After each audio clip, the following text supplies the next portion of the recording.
S Dilip ಗೌಡ್ರೆ, ಮುಖ್ಯವಾಗಿ ಪ್ರತಿ ಚುನಾವಣೆ ಬರೋದಕ್ಕಿಂತ ಮುಂಚೆ ಚುನಾವಣಾ ಪೂರ್ವ ಒಂದಿಷ್ಟು ಸಮೀಕ್ಷೆಗಳು ಬರ್ತದೆ. ಕಳೆದ ಲೋಕಸಭಾ ಚುನಾವಣೆಯಲ್ಲೂ ಎನ್ಡಿಎಗೆ ಬಹುಪರಾಕ್ ಅಂತ ಹೇಳ್ತು. ಹರಿಯಾಣ ಮತ್ತು ಜಮ್ಮು ಕಾಶ್ಮೀರದಲ್ಲೂ ಕೂಡ ಬಹುತೇಕ ಎನ್ಡಿಎನೇ ಗೆಲ್ಲುತ್ತೆ ಅಂತ ಬಹುಪರಾಕ್ ಹೇಳ್ತು. ಈಗ ರಾಜ್ಯದ 3 ವಿಧಾನಸಭಾ ಕ್ಷೇತ್ರದ by election Maharashtra and Jharkhand, ಅಲ್ಲೂ ಕೂಡ ಎನ್ಡಿಎನೇ ಬಹುತೇಕ ಈ ಸಲ ವಿಜಯದ ಮಾಲೆ ಹಾಕುತ್ತೆ, ಆ ಕ್ಷೇತ್ರದ ಜನ ಕೈ ಹಿಡಿದಿದ್ದಾರೆ ಅಂತ. ಆದರೆ ಸಮೀಕ್ಷೆಗಳು ಬಂದಿದ್ದೇ ಒಂದು, ಆಗಿರೋ ರಿಸಲ್ಟೇ ಒಂದು. ಬಹಳ ಮುಖ್ಯವಾಗಿ ಶಿಗ್ಗಾಂವಿ ಬಹಳ ನಿರೀಕ್ಷೆ ಇಟ್ಕೊಂಡಿದ್ರು. ಬಿಜೆಪಿ ಬೆಲ್ಟ್ ಬಸವರಾಜ ಬೊಮ್ಮಾಯಿ ಅವರು ಕ್ಷೇತ್ರದಲ್ಲಿ ಸಾಕಷ್ಟು ಓಡಾಡಿದ್ದಾರೆ. ಆ ಕ್ಷೇತ್ರದ ಜನ ನನಗೆ ಆಶೀರ್ವಾದ ಮಾಡ್ತಾರೆ ಅಂತ. ಸಂಪೂರ್ಣ ಉಲ್ಟಾ ಆಯ್ತಲ್ಲ ಅಂತ. ಸ್ವತಃ ಶಿಗ್ಗಾಂವಿನಲ್ಲಿ ನಾವು ಕೆಲಸ ಮಾಡಿದ್ದೀವಿ, ಎಲೆಕ್ಷನ್ಗೋಸ್ಕರ ನೋಡಿದೀವಲ್ಲ ಯಾವ ರೀತಿ ಅಭಿವೃದ್ಧಿಗಳಾಗಿದೆ, ಕೆರೆಗಳಿಗೆ ಯಾವ ರೀತಿ ನೀರು ಬಿಡಿಸಿದ್ದಾರೆ, ಯಾವ ರೀತಿ ರಸ್ತೆಗಳನ್ನ ಮಾಡಿಸಿದ್ದಾರೆ, ಯಾವ ರೀತಿ ರಸ್ತೆಗಳ ಲೈಟ್ಗಳನ್ನ ಹಾಕಿಸಿದ್ದಾರೆ ಅಂತ ಹೇಳಿ. ಆದ್ರೆ ಎಲ್ಲೋ ಒಂದ್ ಕಡೆ ಈಗ ಉಪಚುನಾವಣೆ ಅಂತ ಬಂದಾಗ ಯಾವ ಸರ್ಕಾರ ಇರುತ್ತೋ ಅದ್ರ ಕಡೆ ಹೋಗ್ತಕ್ಕಂಥದ್ದು ಕಾಮನ್. ಮತ್ತೆ ಈಗ ನೀವು ಕಾಂಗ್ರೆಸ್ನ ಸ್ಟ್ರೈಕ್ ರೇಟ್ ನ ನೋಡ್ಬೇಕಾಗತ್ತೆ. ಇಡೀ ದೇಶದಲ್ಲಿ ಇವತ್ತು 2 ರಾಜ್ಯದ ಚುನಾವಣೆ ನಡೀತಾ ಇದೆ. 2 ರಾಜ್ಯದ ಚುನಾವಣೆಯಲ್ಲಿ ಆಲ್ಮೋಸ್ಟ್ 320 ಸೀಟ್ಗಳು ಚುನಾವಣೆ ನಡೀತಾ ಇದೆ. ಒಂದು ಕಡೆ ಆಲ್ಮೋಸ್ಟ್ 240 ಕಾಂಗ್ರೆಸ್ ಆದರೆ ಮಹಾರಾಷ್ಟ್ರದಲ್ಲಿ ಇನ್ನ 80 ಚಿಲ್ಲರೆ ಜಾರ್ಖಂಡ್ನಲ್ಲಿ ನಡೀತಾ ಇದೆ. ಸೊ ಇವತ್ತು ನಮ್ಮ ಕಾಂಗ್ರೆಸ್ ವಕ್ತಾರ ಹೇಳ್ತಾ ಇದೆ, ಸ್ವತಂತ್ರ ಪೂರ್ವದಿಂದ ನಾವು ಹಿಂಗ್ ಮಾಡ್ದು ಸ್ವತಂತ್ರದಿಂದ ಮಾಡ್ಕೊಂಬಂದು ಅಂತೇಳಿ. ಸ್ವಾಮಿ, ಇವರು ಬ್ರಿಟಿಷ್ನವ್ರು ಕೊಟ್ಟಂತಹ ರೈಲ್ವೆ ಟ್ರ್ಯಾಕ್ಗಳಿಗೆ, ಬ್ರಿಟಿಷ್ನವ್ರು ಕೊಟ್ಟಂತಹ ಶಾಲೆಗಳಿಗೆ, ಬ್ರಿಟಿಷ್ನವ್ರು ಮಾಡೋಗಿರ್ತಕ್ಕಂಥ ಕೆಲಸಗಳಿಗೆ ಬಣ್ಣ ಹೊಡೆದಿದ್ಬಿಟ್ರೆ ಇವ್ರು ಏನೂ ಮಾಡಿರಲಿಲ್ಲ 70 ವರ್ಷ. ಇವರು ಮಾಡಿರ್ತಕ್ಕಂಥದ್ದು ಏನೂ ಅಲ್ಲಿಲ್ಲ. ಅಕಸ್ಮಾತ್ ನೀವು ಅಷ್ಟೊಂದು ಏನೋ ಅಭಿವೃದ್ಧಿ ಕೆಲಸ ಮಾಡಿದ್ರೆ ಇವತ್ತು ನಿಮ್ಮ ಜಾರ್ಖಂಡ್ನಲ್ಲಿ ನೀವು ಬರೀ ತಗೊಂಡಿರ್ತಕ್ಕಂಥದ್ದು 13 ಸೀಟು.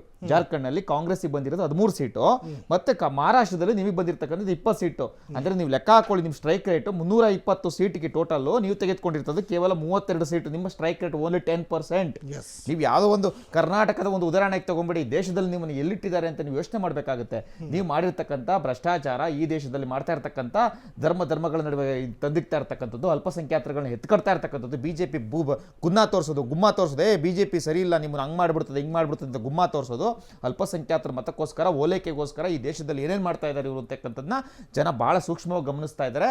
ಅದಕ್ಕೋಸ್ಕರ ಈ ಒಂದು ರಿಸಲ್ಟ್ ಅನ್ನ ನೀವು ಮಹಾರಾಷ್ಟ್ರ ಕೊಡಿ ಯಾರು ಸಹ ಎಕ್ಸ್ಪೆಕ್ಟ್ ಮಾಡಿರಲಿಲ್ಲ. 220 ಹೋಗುತ್ತೆ ಅಂತ ಯಾವ ಒಂದು ಎಕ್ಸಿಟ್ ಪೋಲು ಸಹ ಹೇಳಿರಲಿಲ್ಲ. ಇವತ್ತಿನ ಈ ಒಂದು ರಿಸಲ್ಟ್ ನೋಡ್ತಾ ಇದ್ರೆ ನಿಜವಾಗ್ಲೂ ಸಹ ಮಹಾರಾಷ್ಟ್ರದ ಜನತೆ ಒಂದು ಒಳ್ಳೆ ರಿಸಲ್ಟ್ ಕೊಡ್ತಾ ಇದ್ದಾರೆ ಅನ್ಸುತ್ತೆ. ನೀವು ಅದ್ರ ಜೊತೆಗೆ ನಾವು ಇನ್ನೊಂದು ಬಹಳ ಗಮನಿಸಬೇಕಾದ ವಿಚಾರ ಏನು ಅಂತಂದ್ರೆ, ಬಿಜೆಪಿ ಸ್ಪರ್ಧಿಸಿದ್ದು ಕೇವಲ 145 ಕ್ಷೇತ್ರದಲ್ಲಿ. ಆದ್ರೆ 145 ಕ್ಷೇತ್ರದಲ್ಲಿ ಸುಮಾರು 126 ಕ್ಷೇತ್ರದಲ್ಲಿ ಮುನ್ನಡೆ ಇದ್ದೀವಿ ನಾವು. ಅಂದ್ರೆ ನೀವು ಲೆಕ್ಕ ಹಾಕೊಳ್ಳಿ, ಸ್ಟ್ರೈಕ್ ರೇಟ್ ಬಿಜೆಪಿ ಏನಿದೆ, ಕಾಂಗ್ರೆಸ್ ಏನಿದೆ ಅಂತ ಹೇಳಿ.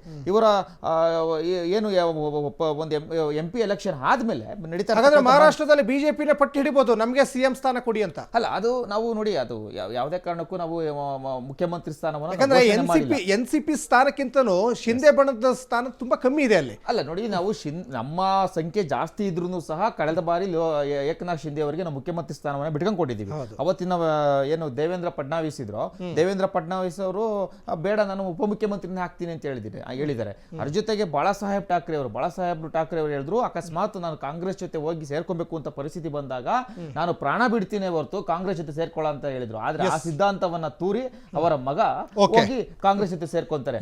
ಅದಕ್ಕೆ ಕಲ್ಸಿರ್ತಕ್ಕಂಥ ಪಾಠ. ಇವತ್ತು ಅವರಿಗೆ ಬಂದಿರತಕ್ಕಂಥ ಸೀಟು ಕೇವಲ 9 ಸೀಟು.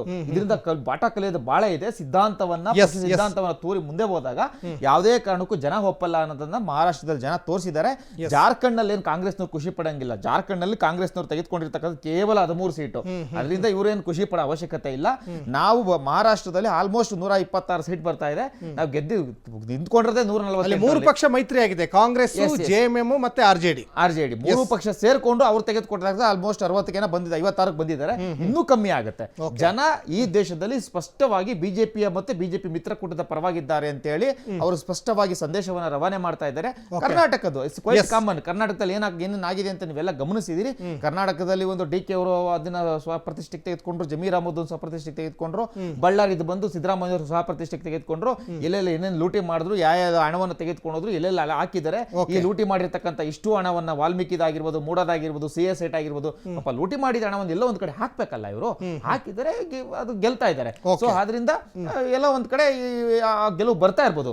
ಆದ್ರೆ ಇಡೀ ದೇಶದಲ್ಲಿ ಬಿಜೆಪಿ ಮತ್ತೆ ಬಿಜೆಪಿ ಮಿತ್ರಕೂಟಗಳಿಗೆ ಈ ದೇಶದಲ್ಲಿ ಒಂದು ಯಾವ ರೀತಿ ಮುನ್ನಡೆ ಇದೆ ಅಂತಕ್ಕಂಥದ್ದನ್ನ ನಾವು ಗಮನಿಸಿದಾಗ ಇವತ್ತು ಸ್ಪಷ್ಟ ಸಂದೇಶ ಇಡೀ ದೇಶಕ್ಕೆ ಒಂದು, ಅದು MP ಚುನಾವಣೆ ಆದ್ಮೇಲೆ ಆಗಿರ್ತಕ್ಕಂಥ ಮಹಾರಾಷ್ಟ್ರ ಚುನಾವಣೆಯಲ್ಲಿ MP ಅತಂತ್ರ ಆಗೋಗಿತ್ತು.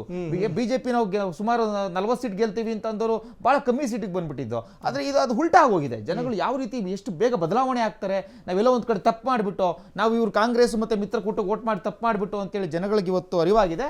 ಆ ಅರಿವು ಆಗಿರೋದಕ್ಕೇನೆ ಇವತ್ತು ಬಿಜೆಪಿ ಮತ್ತೆ ಮಿತ್ರಕೂಟಕ್ಕೆ ವೋಟ್ ಮಾಡಿದ್ದಾರೆ. 219 ಯಾರು ಸಹ ಊಹೆ ಮಾಡಿಲ್ಲ. ನೀವು ಎಕ್ಸಿಟ್ ಪೋಲ್ ಯಾರು 160 ಕ್ರಾಸ್ ಮಾಡಲೇ ಇಲ್ಲ. ಇದೊಂದು ಹಿಸ್ಟ್ರಿ ಅನ್ಬೋದಾ? ಅಲ್ಲ, 100% ಅನ್ಬೋದು. 160 ಕ್ರಾಸ್ ಮಾಡಿ ಅಲ್ಲಿ ಎಕ್ಸಿಟ್ ಪೋಲ್. ನಾವು ನೋಡಿ ಲೋಕಸಭಾ ಚುನಾವಣೆಯಲ್ಲಿ ಬಿಜೆಪಿ 400ಕ್ಕೆ ಹೋಗ್ಬೋದು ಅಂತ ಎಕ್ಸಿಟ್ ಪೋಲ್ ಹೇಳಿತ್ತು. ಆದ್ರೆ ನಾವು 240ಕ್ಕೆ ಬರ್ತೀವಿ. ಆದ್ರೆ ಇವತ್ತು ನೋಡಿದ್ರೆ ಬ್ರೇಕಿಂಗ್ ಅಪ್ಡೇಟ್ ಆಗ್ತಾ ಇದೆ. ಶಿಗ್ಗಾಂವಿಯಲ್ಲಿ ಮತ್ತೆ ಯಾಸೀರ್ ಖಾನ್ ಪಠಾಣ್ ಮುನ್ನಡೆ. ಬಿಜೆಪಿ ಅಭ್ಯರ್ಥಿ ಭರತ್ ಬೊಮ್ಮಾಯಿಗೆ ಭಾರಿ ಹಿನ್ನಡೆ ಅಂತ ಇಲ್ಲಿ ಗೊತ್ತಾಗ್ತಾ ಇದೆ. ಈಗ ಹಲವು ಸುತ್ತಿನ ಮತ ಎಣಿಕೆ ಪ್ರಕ್ರಿಯೆ ನಡೀತಾ ಇದೆ ನೋಡಿ. 13ನೇ ಸುತ್ತು ಇದು. 13ನೇ ಸುತ್ತಿನಲ್ಲೂ ಮುನ್ನಡೆಯನ್ನ ಕಾಂಗ್ರೆಸ್ ಅಭ್ಯರ್ಥಿ ಕಾಯ್ದುಕೊಂಡಿದ್ದಾರೆ. 9,996 ಮತಗಳ ಅಂತರದಿಂದ ಯಾಸೀರ್ ಖಾನ್ ಪಠಾಣ್ ಮುನ್ನಡೆ. 9,000 ಮತಗಳು. ಶಿಗ್ಗಾಂವಿಯಲ್ಲಿ ಎಲ್ಲರೂ ಕೂಡ ನಿರೀಕ್ಷೆ ಮಾಡಿಕೊಂಡಿದ್ದು ಭರತ್ ಬೊಮ್ಮಾಯಿ ಗೆಲ್ತಾರೆ. ಯಾಕಂದ್ರೆ ಬಸವರಾಜ ಬೊಮ್ಮಾಯಿ ಅವರು ಅಲ್ಲಿ ಮುಖ್ಯಮಂತ್ರಿ ಆಗಿದ್ದವರು, ಶಿಗ್ಗಾಂವಿ ಕ್ಷೇತ್ರವನ್ನು ಪ್ರತಿನಿಧಿಸ್ತಾ ಇದ್ದಂಥವರು. ಮುಸ್ಲಿಂ ಮತಗಳು, ಲಿಂಗಾಯತ ಮತಗಳು ನಿರ್ಣಾಯಕ ಆಗಿದೆ. ಲಿಂಗಾಯತ ಮತಗಳು ಹೇಗಿದ್ರು ಕೂಡ ಬೊಮ್ಮಾಯಿ ಪರವಾಗಿರ್ತವೆ. ಇನ್ನು ಅಲ್ಪಸಂಖ್ಯಾತರ ಮತಗಳು ಹೇಗಾದ್ರೂ ಮಾಡಿ ಅವ್ರನ್ನ ಓಲೈಕೆ ಮಾಡ್ಬೋದು ಅನ್ನುವಂಥ ಲೆಕ್ಕಾಚಾರಗಳಿದ್ವು. ಆದರೆ ಎಲ್ಲ ಉಲ್ಟಾ ಆಯಿತು. ಇನ್ನು ಸಂಡೂರಿನಲ್ಲಿ ಕಾಂಗ್ರೆಸ್ ಭರ್ಜರಿ ಗೆಲುವು ಅನ್ನುವಂತಹ ಲೇಟೆಸ್ಟ್ ಅಪ್ಡೇಟ್ ಈಗ ಸಿಗ್ತಾ ಇದೆ.